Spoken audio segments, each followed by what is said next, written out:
now that I'm thinking about it, knowing your biases, knowing your bias is like so important, but it doesn't feel like enough, you know? It doesn't. Exactly.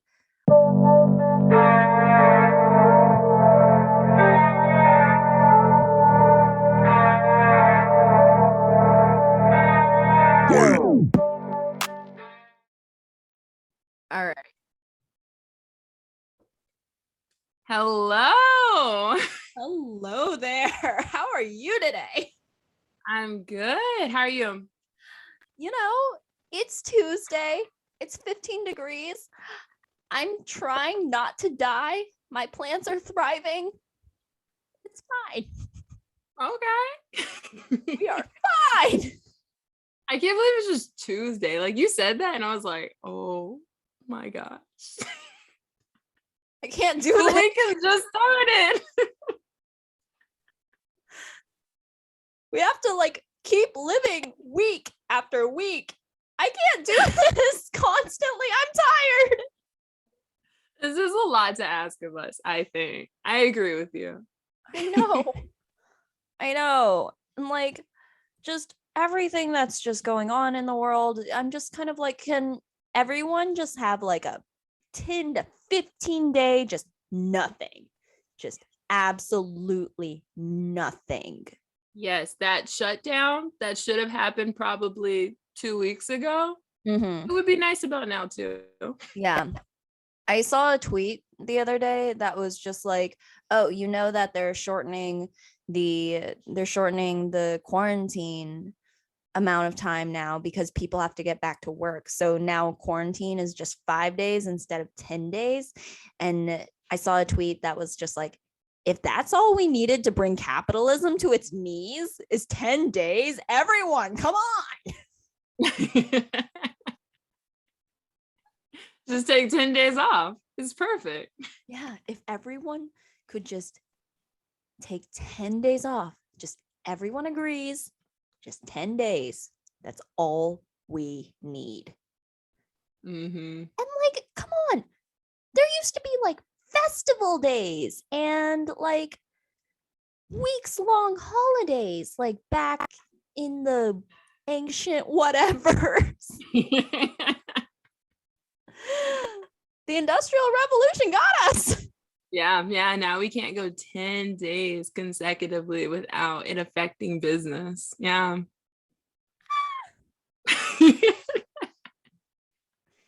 We are fine. We're fine. Speaking of business and jobs, you ready to talk about these next, not one, but 2 chapters? So excited. Love them both. Yes. Ooh, do you want to do like pick which one you want to talk about, or do you want to do chronological? Chronological's fine. Alrighty. So what was first? Bias or bias or white privilege? I can't remember. I'm tired of talking about both. The first one was let's see, I want to say it correctly. I'm seeing, what do you see when you see me? Oh, it's talking about the implicit bias. Yeah. So implicit bias. I know we've talked about this before, but one of the biggest things that my white family members has asked me is, why can't someone of color be racist, or why can't someone of color be racist against a white person?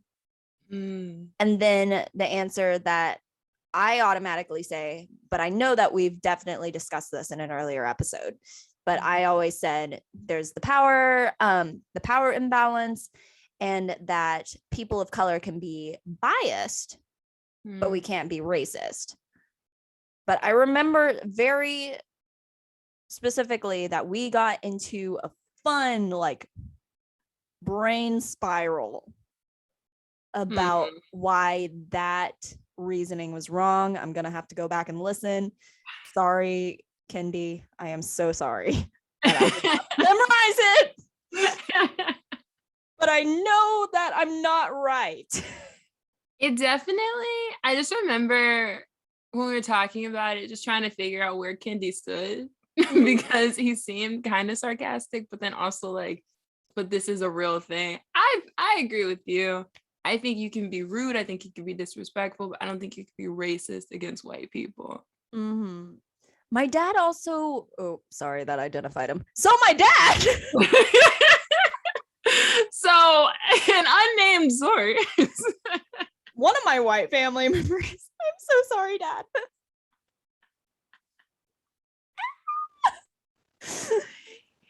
He asked about whether or not that could be the case in another country. So like if the majority of the people, like for example, whenever I went back to China for my first time and my dad was with me, I was seeing myself mirrored in the majority for the first time and he was in the minority. And people treated him differently because he was white, obviously. And he asked, is that possible for them to be racist against me if the power is flipped? And then we got into a very long conversation about anti-Black racism, globalization, and the works. Yeah. Wow, that's a good question. I feel like because white supremacy is so universal, it's hard for me to imagine a place where it's reversed and white people are the subjects of racism. Could it be? Could it be? It could be. I don't think it is the case though. I think there's so many like warped situations that just we're starting to think about like the metaverse. No, I'm kidding. Another example that my unnamed family member You did a great job that time. brought up was one of their friends was in a foreign country where white people were not the majority. And this person, it's a really tragic story, but flipped their car by accident. Like to swerve, they swerved to like avoid something. And they accidentally killed someone. And the local authorities tried to solicit money. And the family of that person tried to solicit money. So my dad was asking, dang it, the person was asking. I'm so sorry. This is garbage. Was asking if that situation could be included in anti-white racism. But then, yeah. Oh, but then I was just like, but historically and globally speaking, like, that's a really hard thing to assume based on like that person didn't speak the local language, and for them to assume that the people in the area were trying to take advantage of that, like just assuming that mindset of just assuming, oh, I'm a white person and they are going to try to use this tragedy to their advantage to get money out of me. That in and of itself feels like a very racist mindset. Yeah. You see I was about to say, yeah, I think you make up a good point because like it could have not been the case. Maybe that's just kind of how it works. Yeah, maybe someone just totally saw a person die in front of them and they're traumatized. I also think like I think a situation Peace Corps volunteers come across is like there's a huge assumption that because you're American, more than likely because you're white, you're rich. And that's something that like I know I personally saw. So I don't think in that case, if that is the case, it's racism against white people. I think it's a consequence of the racism against Black and brown people, because right there, the way we portray white people and the way people think about white people is that and Americans, I can only speak about Americans, is because they have money. They think they have money. Yeah. But it's still not racism against white people. Yes. Okay, I'm gonna take a sound bit of that and send it to my dad. Sorry, Dad. Anyway. My unnamed that can just be a running joke now. Sorry, Dad. And so now if anyone has a question, it's just like, well, my dad. And my dad means well. My dad is actively learning to unlearning. My dad is actively learning to unlearn. It's a process. It's definitely a process. But as we were talking about earlier before I hit record, I am a strong-willed child, and I kind of already beat him down into nothing. So we're good. Oh. So he's doing the best with what he's got left. He's trying. But like biases. So like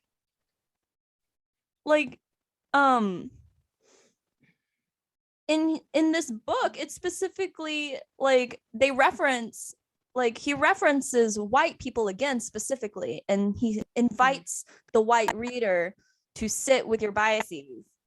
And like we talked about last week, you and I are not white. I think that we are not. Just gonna put that out there. I don't think either of us identify as white, right? I don't want to speak for you, but like also. No, that's a fair thing to say.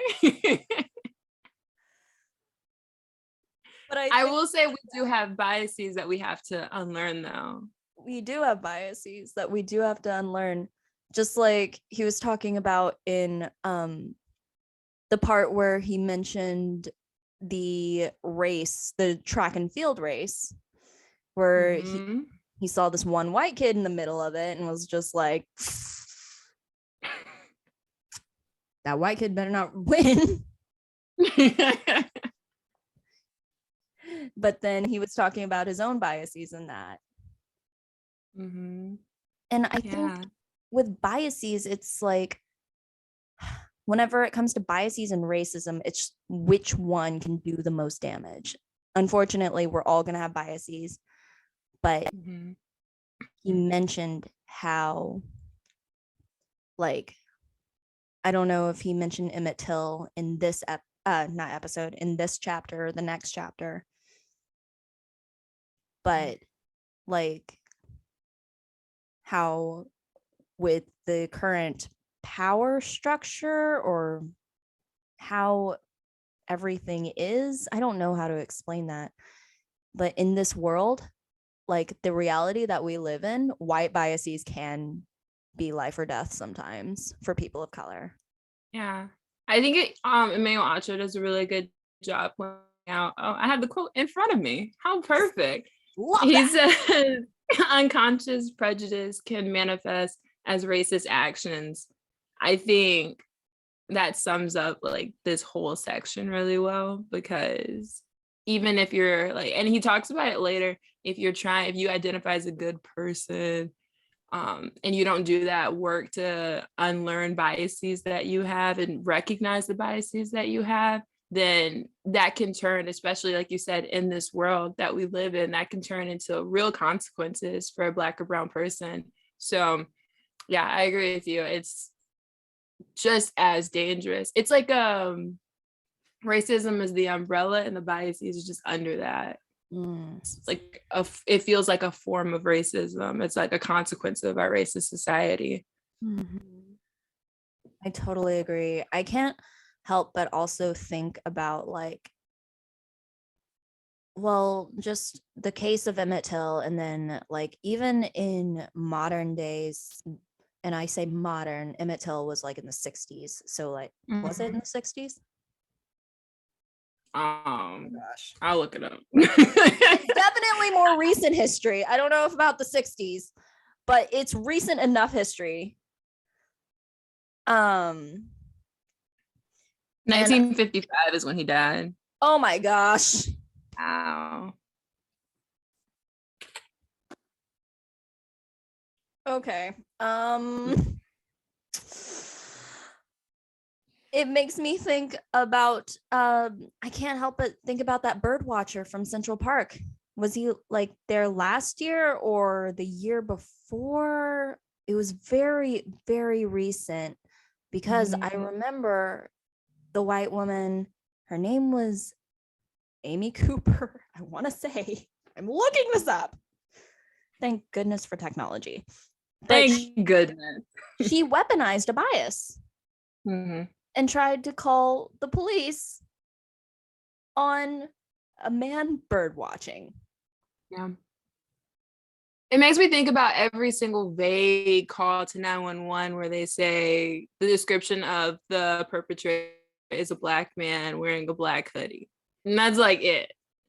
Or like it makes me think about something else. I think it was Central Park where a guy was just she was doing something she wasn't supposed to do. Like she was letting her dog poop in Central Park and wasn't cleaning it up or something. And he was like taking a video. And then she called 911 and she was like, this person is threatening me. I think that's a better example of what you're talking about, just victimizing something that society has taught us to already believe. Mm-hmm. Like I did look it up. Her name is Amy Cooper. Okay. Yeah, it's just that's not whenever we talk about like doing the work, unlearning our biases, and we're here doing the work, and then there are people out there who actively weaponize biases like that in the year. Yeah, that was last year. 2020. No, wait. It's 2022 now. 2021. Oh my gosh, help. When people are weaponizing these biases in the year 2020, like, at what point is the good gonna overcome evil? Is the anti-racist team going to triumph over the blatant racism that we see? Because like it's exhausting to watch. Yeah. I think you brought up something I didn't even think about, the fact that there are like these two women, and it happens, I'm sure, a million times. The fact that these biases and this racism is being weaponized, it shows that people know that it's a bias. They know that it's racism. If you're gonna weaponize it, I just wonder, are these the same people who are like, oh, but racism doesn't exist anymore? I wonder if these are the same people. They're all definitely like in the same like club. Like yeah. They know.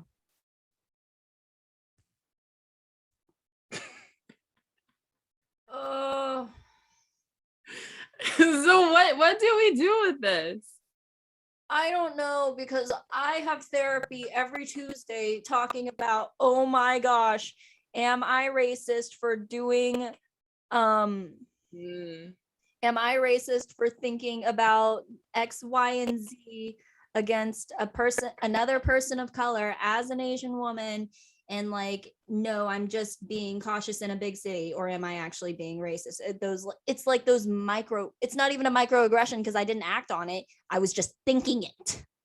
And then I get into a fun little spiral because my brain has anxiety over, oh my gosh, I'm racist.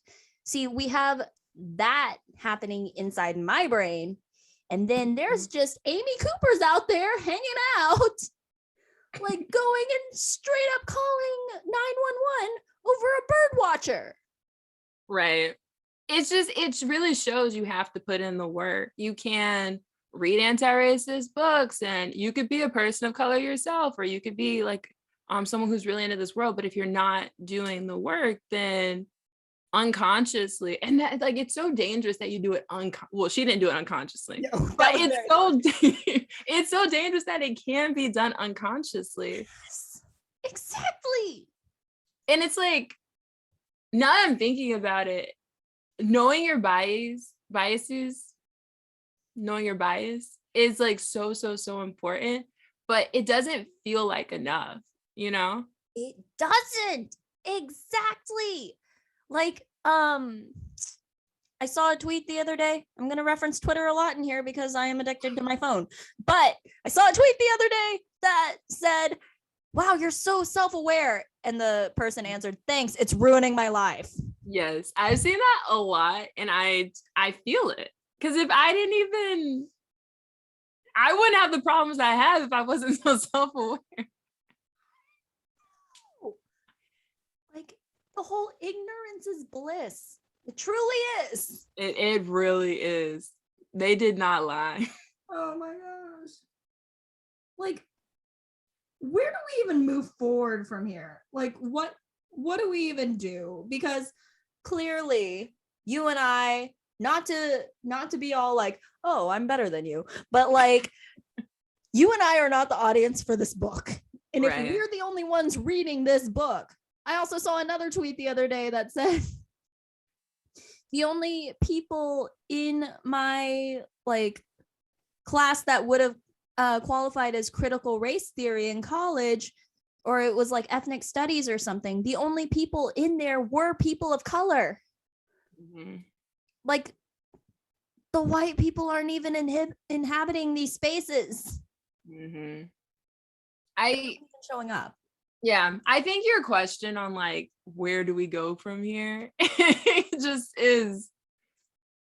I think we need a next step. I think all of us doing our very tiny part and learning our biases and trying our best to identify them and not act on them is for sure like our next step. That's all we can do. But then that's not all we could do. We could really push for better representatives.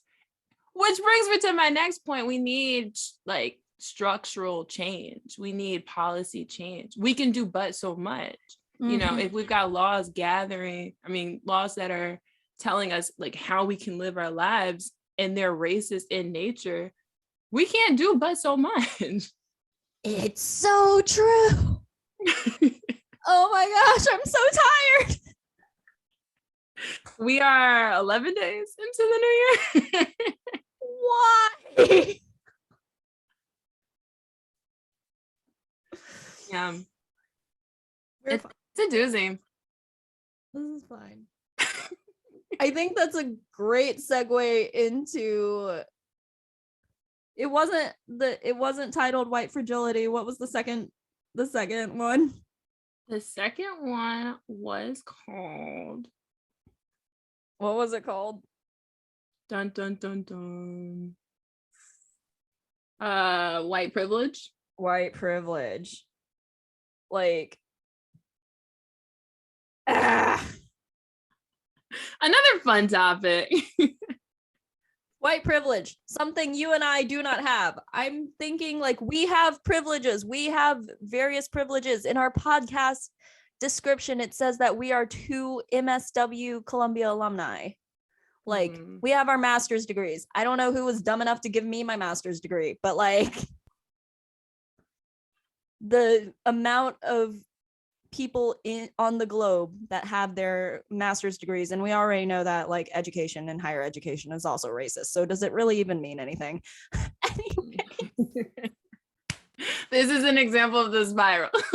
Oh, we are fine people. We do. Oh, that left a mark. That last face palm left a mark. We're fine.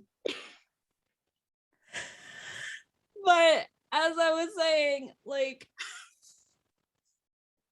we do have our privileges, but we don't and will never have white privilege. We don't have that historical, like, privilege of being given the benefit of the doubt, which is what I loved that Acho wrote that, because it just encapsulates white privilege so perfectly. Yeah, I think he two things. I think he used also a sports metaphor and was talking about like a call on either side that the rest will automatically go your way, which I thought was perfect. And then also when you said benefit of the doubt, this made me think of this last time. It was your writing, and I can't remember specifically which post it was, but you definitely talk about how if somebody says a racist remark, you know, somebody close to you, and you're expected to give them the benefit of the doubt. And that's just something that's always, since I read it, it's something that just continues to circle in my mind. You read stuff I write.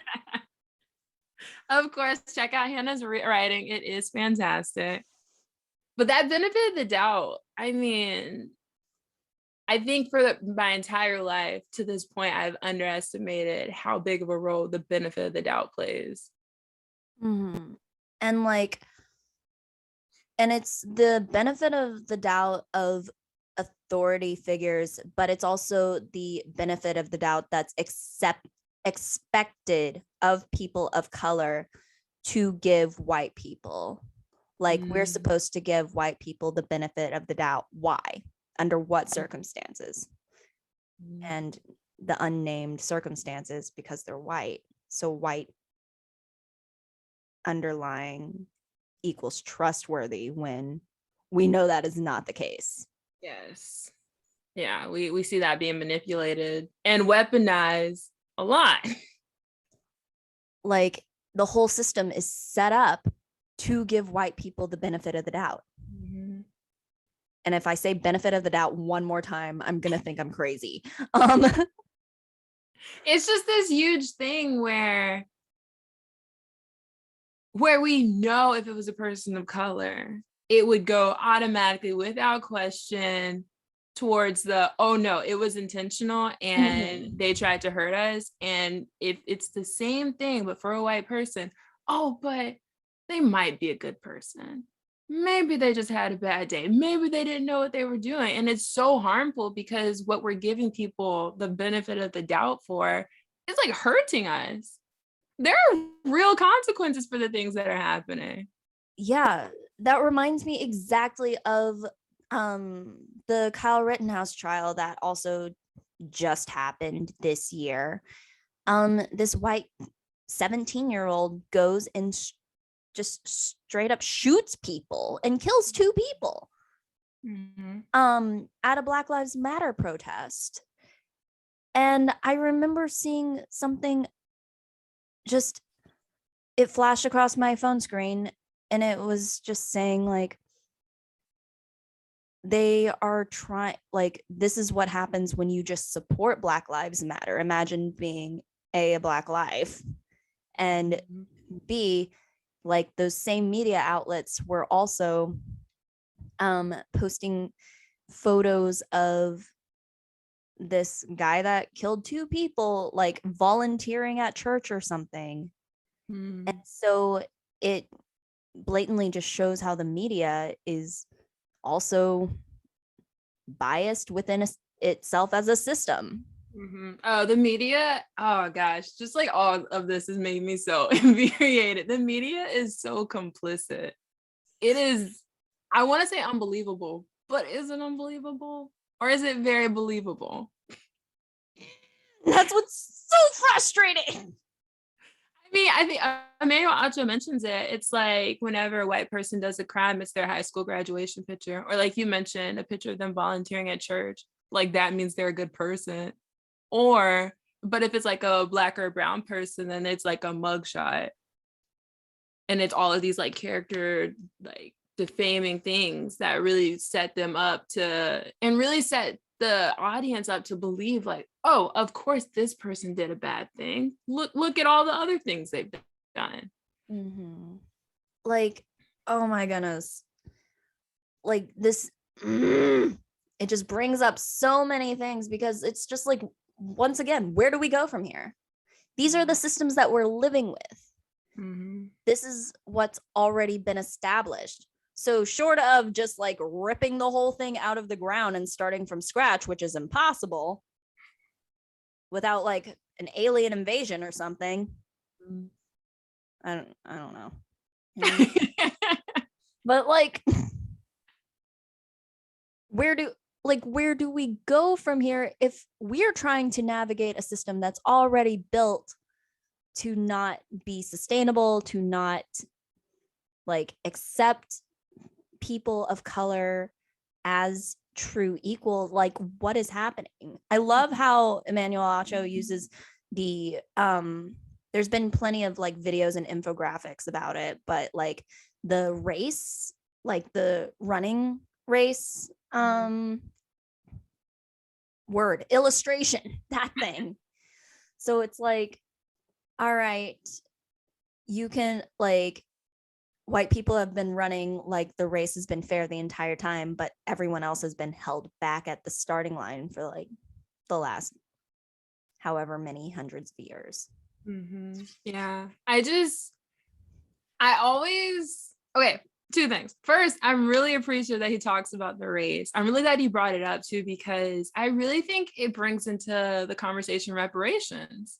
Because if we're so like, there are some things that have to happen, provisions have to be placed, and the race illustrates that really well. Like you could just let us run free, but as we see, that does not make things equal. There have to be extra provisions in place in order to really make it equal. And then two, it makes me think about the privilege activity where you've got like the line of people and somebody makes a statement, and if it applies to you, step forward. If it doesn't, step back. How do you feel about those activities? I feel like they're necessary evil, because we did day 2 at Columbia. Was it day 1 or day 2? I don't remember. Grad school was a blur. We did this like in our first week, and I remember sitting there going like, okay, privilege. Like, yes, there are white people in this class who probably don't understand their privilege, but at the same time, I'm having to do this activity with them. Like, they're having to learn at my expense of my time. Yes. Like, people of color having to sit down and teach white people about racism is very time consuming, definitely overworked, underpaid, overexploited work. But at the same time, we can't just let white people teach themselves about racism. Right. Yeah, I'm also conflicted. I think part of the reason too is because I've done that. It's a privilege walk, right? I think part of the reason is because I've done it more than once. So it's like the first time I was like, oh, this is interesting. But then after that, every time after, it's like, I get it. Yeah. Yeah.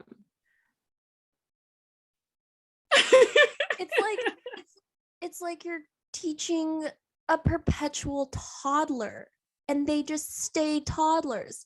They don't learn how to regulate their emotions. They don't learn how to use a fork properly. Like, it's like waking up every day and just staying with the same age kid all the time, and they don't grow and they don't learn. But humans are not supposed to do that. Humans are supposed to grow, and we're supposed to learn, and we're supposed to be better. And yet we have generations on generations not. Yeah, I forgot what the subject was. I'll probably think about it as I'm like making this point. I was telling my cousin, I was just like, and she's in school, and I was just saying, you know, we have to take history. We have to, and I mean, this is like the real history, not like what we learned in school history. It's like, but we do have to look at history. We have to learn from it, or else we'll make the same mistake. Case in point, how we're handling COVID. Very similar to how we handled the flu in the 1900s. We didn't learn a thing. I'm just like, I think I saw somewhere where it was just like humanity as a whole, like our collective memory is probably worth like 3 generations. Wow. Yeah. Like, like the example they used was, okay, tell me not your great grandmother's name, but your great great grandmother's name. Mm-hmm. And I'm like, nope. Yeah. And there's something to like written text, and there's something to historic, like reading from people who were there. Mm-hmm. I mean, like stories being passed down for sure, fantastic, but everyone doesn't have the privilege, or, you know, because of how diverse and how much of a melting pot we are, everybody doesn't have the privilege of having people who've gone through every single thing that's happened in the country they're currently living in. So I definitely get what you mean. It needs to be like something tangible that we can actually digest and learn from. Yeah. Oh my gosh. And yet we are still in the year 2022 having people in school boards meeting about banning books. Mm-hmm. Ah. Yeah, just to add fire to this, like this already well established fire. There was a representative, and they're probably still a representative in one of the neighboring counties, and they had a book sale, and they had a book that's like inspired by John Lewis, or the late John Lewis, and it was talking about making good trouble and like standing up for what's right. The representative saw a tweet of a picture of the book, and then got it removed from the book fair without even reading the book. And then also, because of the title, because of who it was inspired by, they got it removed from the book fair. So no kids in that county got to read a fantastic book about kids of color making change because some white representative decided it was inappropriate. Wow. So I'm all for internet and technology access. Just give the kids Google. Give them Google. That just made me, like, my grandparents had the newspaper article. They're such precious humans. They still read the newspaper. And I was reading that and I could feel my blood boiling because I was like, are you for real? That is so cute. Like, your grandparents are so cute. I'm sorry. Like, just like side conversation. I only have my grandma, and she is precious too, but I don't see her very often. But like, that is so cute. That's like the joy because of all of this sorrow that is our life. Because of all of this trash heap, we have to have like some small things of joy, like grandparents reading the newspaper. Exactly. We deserve some happiness. Oh, but that is so wild. This is 2022. And like, on top of that, there was another, I'm gonna reference Twitter again. Oh my gosh. Someone take my phone away from me. But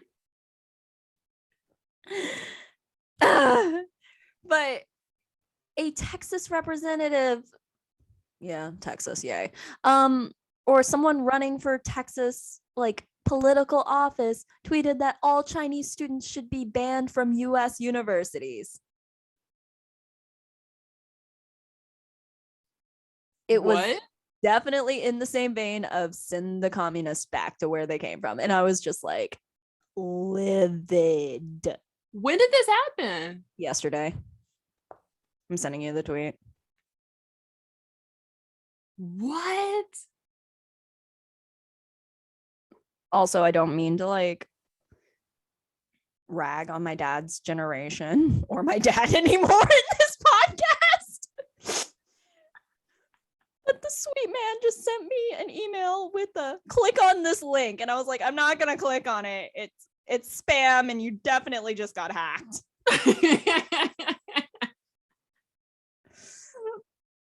I think internet security could be an interesting conversation too. Oh yeah. Oh, absolutely. Here we go. I'm sending it to you on Instagram. Okay. Wow. And I mean, they're on their way to losing their seat, right? Like they're about to be kicked out, right? She's running for the Texas House. So kind of the opposite. Wow, she's trying to get in and she said something like that? Mm-hmm. And she's a woman? Mm-hmm. Wonder what her district is. That's awful. Yeah. Wonder what her district is, because I'm going to see if I can text literally everyone I know in that district to just be like, nope. But we know with Texas gerrymandering, does it actually ever matter? We're fine. That is terrible. That is awful. Wow. And I mean, I think the idea that she has so much confidence to tweet something like that, running for office, really shows what kind of stances our government allows.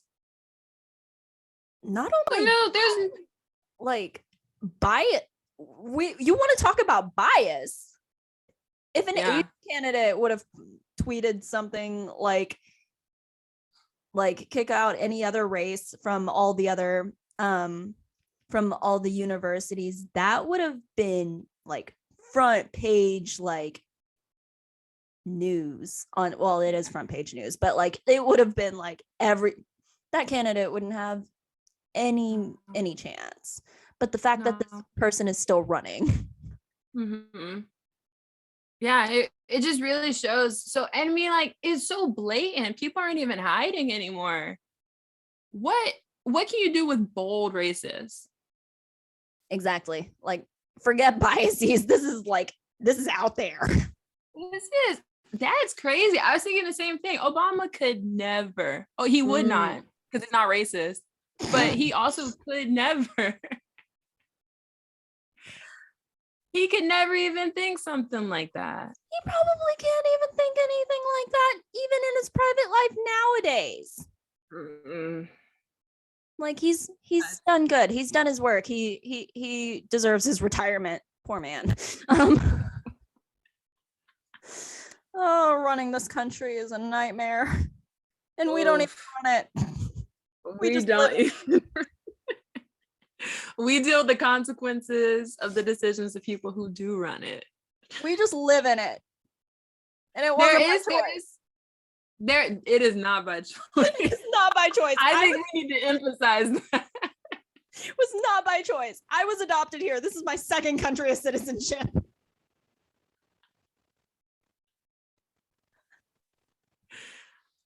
Wow. I do think there is a silver lining though. In terms of politics, because you have people like Ilhan Omar, AOC, depending on like politically where you stand, I find a lot of comfort and a lot of confidence in specifically those members who were inducted. Was that 2019? Time is a construct. It's a construct. We know the class I'm talking about. It's the ones that are making a good amount of change. Yes. So there's a silver lining. You just gotta look really hard to see it.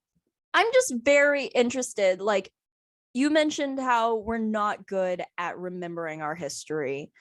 I'm very interested to see how not only this podcast ages, but how we age and how weird we're gonna be when we're in our 70s. If we make it there. I think we're definitely going to be like those women. I'm going to be a weird hermit in the countryside with all of my plants. It's weird. It's fine. Yeah, I mean, like going back to the bias, I definitely have had very problematic stances. But fortunately, I have grown. So it will be interesting to see like the things that I say and think now and how it changes in like 5, 10, 15 years, because we're still evolving, and things are changing so fast. I feel like it's inevitable. It's true. We are hopefully changing and growing with time. But at the same time, I also I I don't have too much hope for humanity. I'm sorry. It's fine. We're fine. Only time will tell. It's like so hard to say. Yeah. Oh, so what is the next question that we are dealing with? Ooh. If there was a hairstyle or a style in general that someone thinks is beautiful and wants to try out, but is mainly seen in Black women or men, when is it not cultural appropriation? Written by Carrie. That's what we have to look forward to hashing out next. That's quite a question. Excited to see what happens. All right. This is a rant episode. Oh yeah. Oh yeah. Oh snap. And then the next question about that was, I have unfortunately encountered many Black people who seem hell-bent on hanging the history of slavery and racism and inequality around every single white person's neck. Who are we willing to give grace to? Oh my gosh. If we ask questions to try and understand how we can be better. They are angry, and I'm not saying it isn't justified. Anger is a form of grief, and it is allowed to a degree within the law. But we are all genuinely wanting to move forward. This is an obvious problem.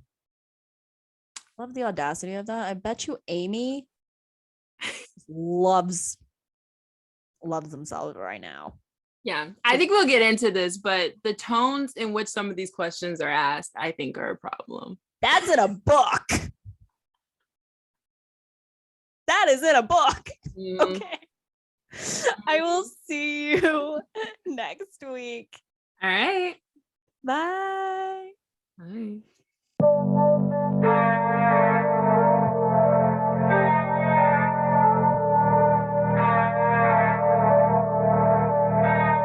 Wow.